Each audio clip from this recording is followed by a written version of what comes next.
Despite a cancer diagnosis, a Charleston legend is still telling stories. I spoke with Ken Berger, who is in hospice. He, of course, is a Lowcountry author and journalist, and he told me that the pen is mightier than cancer.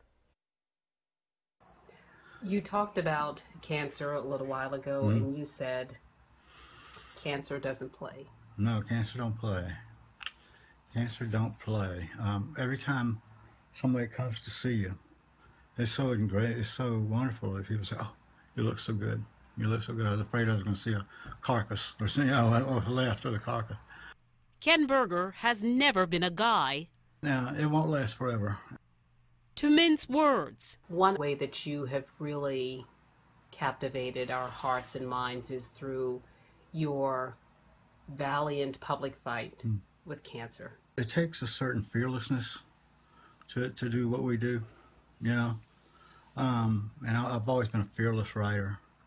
I think it's important that you reach down in here and pull out whatever you got and say, look what happened to me. This is what happened to me. It can happen to you. The 65-year-old legendary newspaper columnist and sports editor allowed me to record our conversation in his room at Hospice of Charleston on my cell phone. Hey, Ken. Hey. How you doing, buddy? I'm all right, man. Ken's recent move to hospice after cancer spread to his liver signaled a rush to family and friends to look up from his printed word and to instead listen to what he had to say. And the word that keeps coming up, of course, is hospice. And that's the word that scares so many people to death, scared me to death. No pun intended.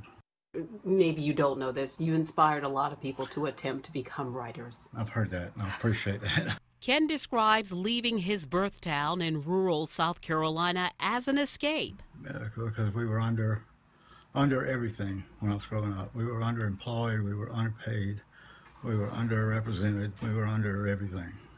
But Allendale County may have cultivated a Ken can-do attitude.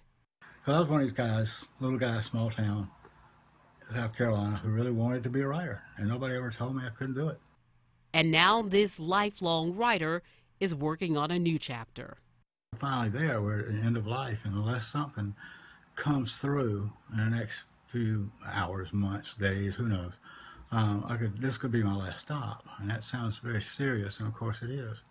I'm 65, I'll be 66 next month.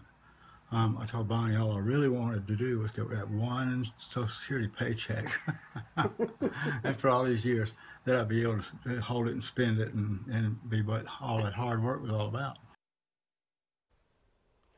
Well, Ken and Bonnie are now only receiving their immediate family at hospice, and they thank you for their privacy and being allowed to spend this time together. And they ask that you please know how much they appreciate and welcome your continued